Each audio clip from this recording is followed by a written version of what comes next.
I woke up this morning to discover that the world's largest hedge funds are now purchasing water rights above agricultural land across 3 continents. And I realised we've crossed into a timeline so dystopian that even George Orwell would have said, you know what, maybe I was being too optimistic. Because here's what I learned. By 2050, more people might die from water scarcity than from actual warfare. And the truly maddening part, we're not just running out of water, we're actively weaponising what's left. This isn't some distant Mad Max fantasy where we're all fighting over the last drop in a post-apocalyptic wasteland. This is happening right now while you're reading this on your phone, probably sitting next to a tap that delivers clean water with the casual ease of a Netflix subscription. But here's the thing that keeps me up at night. That tap isn't just connected to your local water system anymore. It's connected to a global chess game where governments, corporations and billionaires are moving pieces on a board that spans from the Himalayan glaciers to your kitchen sink. Let me paint you the full picture of this hydro madness, because when I started researching this crisis, I thought I was investigating environmental policy.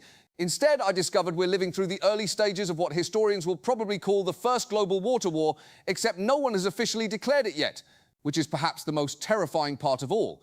The mathematics of our water crisis are staggering in their cruel simplicity.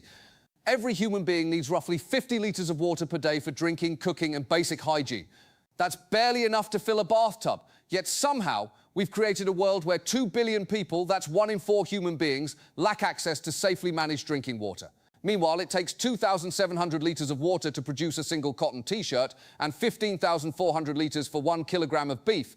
I've spent considerable time analysing these numbers, and what emerges is a pattern so absurd it borders on the surreal. We're literally using more water to make blue jeans than some nations use to keep their entire populations alive. A single pair of Levi's requires 3,800 litres, enough drinking water for 1 person for 76 days.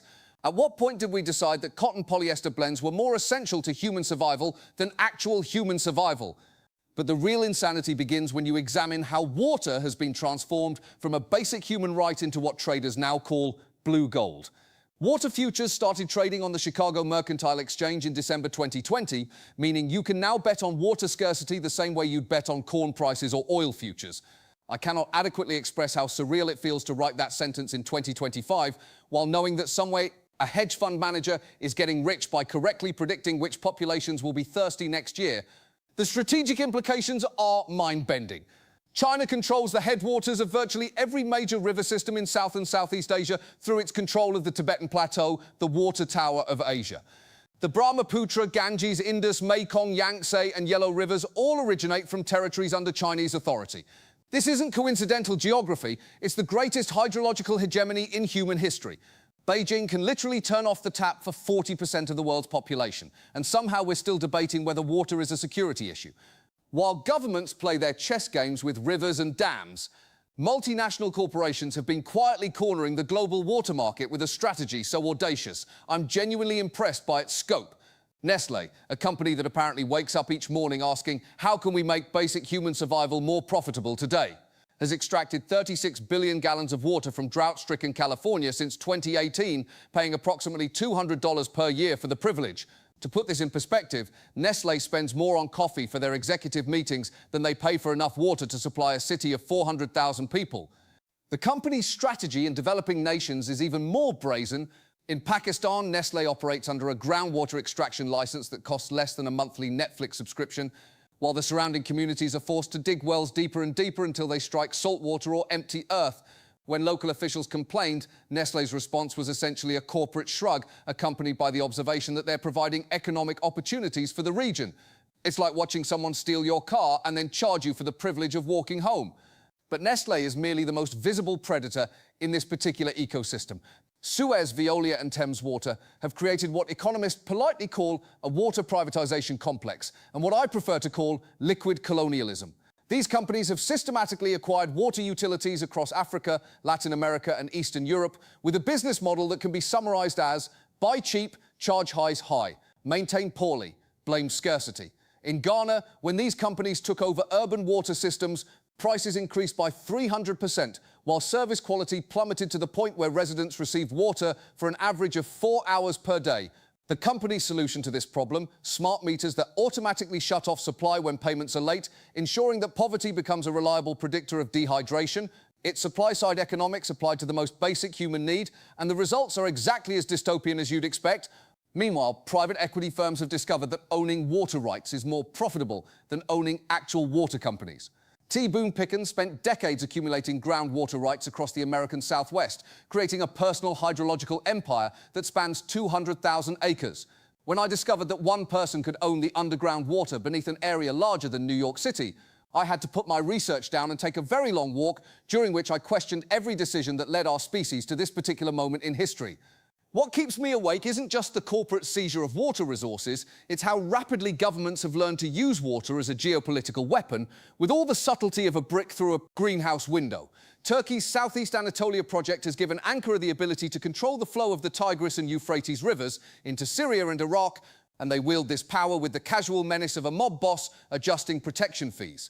During tensions with Syria, Turkish officials have repeatedly threatened to turn off the tap, a phrase that sounds almost quaint until you realise it translates to "we can trigger mass starvation whenever we feel like it." The strategic implications are staggering. Turkey can now influence Syrian domestic policy by adjusting dam releases, creating what military strategists euphemistically call hydraulic pressure. When Syria aligned too closely with Kurdish forces, Turkey didn't need to fire a single shot. They just reduced water flow by 40%, triggering agricultural failures that displaced 160,000 people and created exactly the kind of social instability that makes governance impossible. China has embraced this strategy with characteristic efficiency and zero patience for international criticism. Beijing's construction of megadams on the Mekong River has given them operational control over water levels across Vietnam, Cambodia, Laos and Thailand. During the 2019 drought season, while downstream nations faced their worst water crisis in decades, satellite imagery showed normal water levels behind Chinese dams upstream. The message was clear: China's regional influence now flows through your rivers, and if you want to keep the water flowing, you'll need to maintain friendly relations with Beijing. The sophistication of these water weapons is evolving at a pace that makes traditional military analysis look quaint. Israel's control over Palestinian water resources through the mountain aquifer system has created what UN officials diplomatically describe as asymmetric access patterns and what any reasonable observer would call enforced dehydration. Palestinians in the West Bank receive 73 litres of water per person per day, barely above the World Health Organization's emergency threshold, while Israeli settlements in the same region use 300 litres per person per day for lawns, swimming pools and agricultural projects. When Palestinian communities dig unauthorized wells to access their own groundwater, Israeli authorities destroy them for environmental violations. The irony is so thick you could bottle it and sell it as a luxury beverage, which, come to think of it, is probably someone's actual business plan. What began as environmental stress is now rapidly evolving into systematic international instability, and the pace of escalation suggests we're approaching some kind of hydrological event horizon. The numbers paint a picture so stark that climate scientists have started using language typically reserved for asteroid impact scenarios. Global water stress is increasing at 2% per year, while freshwater supplies decline at 1.2% annually, a mathematical progression that leads to civilizational collapse with the inexorable certainty of compound interest. The psychological impact of watching this unfold has been genuinely disturbing. Cape Town's Day Zero water crisis in 2018 provided a preview of how quickly modern cities can approach total systemic failure. For months, 4 million people lived with the knowledge that their taps could run completely dry within weeks. The city implemented restrictions so severe that residents were limited to 50 litres per day, barely enough for drinking and basic hygiene. Forget about washing clothes or maintaining any semblance of normal life. What terrified municipal planners wasn't just the immediate crisis, but how quickly social order began to fray around the edges. Water theft became commonplace. Wealthier neighbourhoods hired private security to protect communal water points. Real estate values collapsed as people realised that property ownership becomes meaningless when there's nothing to drink. The city avoided Day Zero, but only through rainfall that arrived with the arbitrary timing of divine intervention. Chennai, Delhi, Sao Paulo, Mexico City, Jakarta, the list of major urban centres facing similar crises reads like a roster of civilizational vulnerabilities. Each city represents millions of people whose continued survival depends on hydrological systems that are failing in real time while their governments engage in bureaucratic theatre and international finger-pointing. The cascading effects extend far beyond thirsty cities. Syria's drought from 2007 to 2010 displaced 1.5 million rural farmers who migrated to urban areas where they couldn't find work, creating the social conditions that contributed to civil war. Yemen's water crisis has made large areas uninhabitable, creating refugee flows that destabilize neighboring countries and provide recruitment opportunities for extremist groups. When aquifers fail, governments fall, and the pattern is becoming depressingly predictable. Based on current trajectories and the strategic calculations I can observe, I see three plausible scenarios emerging, each more concerning than the last, and all of them suggesting that our current approach to water governance has the strategic sophistication of a toddler playing with matches in a fireworks factory. Asterisk, asterisk, scenario 1, the corporate feudalism timeline. Asterisk, asterisk. Multinational corporations complete their capture of global water resources over the next decade, creating a world where access to clean water depends entirely on your ability to pay market prices set by shareholders in distant boardrooms. Cities like Detroit, where 141,000 residents had their water shut off for unpaid bills, become the global template for resource allocation. Water becomes like healthcare in America, theoretically available to everyone, practically accessible only to those who can afford corporate pricing structures. In this future, Nestlé and its competitors operate like medieval lords, controlling territories through resource monopolies rather than military force. Democratic governments become largely irrelevant to daily survival, which depends instead on maintaining good credit ratings with water utilities owned by pension funds and sovereign wealth funds. The middle class discovers that their monthly water bills now exceed their mortgage payments, while the poor simply die of dehydration in numbers that economists dismiss as market corrections. Climate refugees flee not just drought but corporate pricing, creating a world where geographic mobility becomes impossible without corporate sponsorship. The phrase water refugee enters common usage, and immigration policy becomes indistinguishable from corporate customer service. Nation-states embrace water as their primary strategic weapon, leading to a world where rivers become front lines and dams become nuclear weapons. Turkey, China and other upstream powers discover they can achieve their geopolitical objectives more efficiently through water control than through military spending, triggering an arms race focused on hydrological domination. Wars over water begin in earnest around 2028, starting with conflicts that governments officially deny are about water resources. India and Pakistan escalate their Kashmir dispute into open warfare after Pakistan-controlled rivers that feed Indian agriculture are redirected to Chinese-funded infrastructure projects. Egypt threatens military action against Ethiopia over the Grand Ethiopian Renaissance Dam, leading to the first official water war as international media starts using that phrase without quotation marks. The United Nations Security Council becomes essentially useless as every major power possesses water weapons that can trigger famines, refugee crises, and government collapses without technically violating any existing treaties. International law struggles to address conflicts over resources that cross borders invisibly and constantly. The combination of climate change, corporate capture and geopolitical weaponization creates cascading failures that overwhelm human institutions entirely. Major aquifer systems collapse simultaneously around 2032, creating refugee flows that exceed the total population of Europe.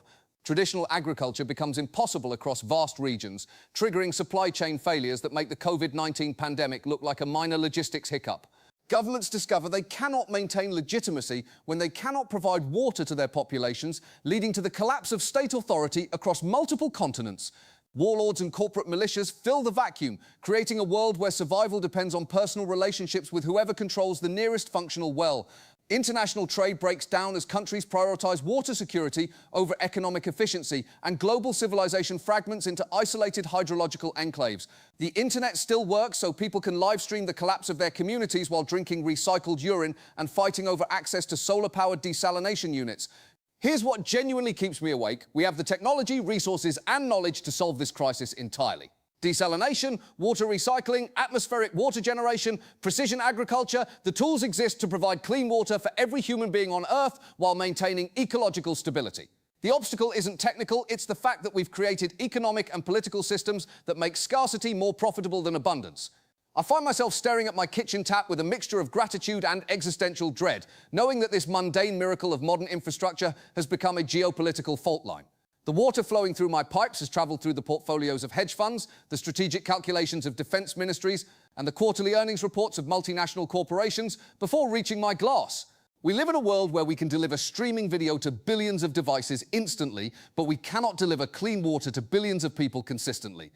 We've created financial instruments so sophisticated they can predict market movements microseconds into the future, but we cannot create political instruments sophisticated enough to prevent the most predictable crisis in human history. The bitter irony is that future archaeologists will probably conclude that our civilization died of thirst while standing next to the ocean, holding the blueprints for desalination plants that we were too stupid to build because someone figured out how to make more money by selling scarcity than by creating abundance. That's the true horror of our water crisis. It's not a natural disaster or an unavoidable tragedy. It's a policy choice made by people who have never been thirsty. for reasons that make sense only if you believe that human suffering is an acceptable externality in the pursuit of quarterly profit margins. Every time I turn on my tap, I'm reminded that I'm participating in a system that treats water like a commodity while people die of dehydration. And every time I turn it off, I wonder how long it will be before that choice is no longer mine to make. The next time you take a drink of water, remember, you're not just hydrating. You're participating in the most important geopolitical drama of our time, whether you realize it or not. The question isn't whether the water wars are coming, they're already here. The question is whether we'll notice them in time to do anything other than surrender.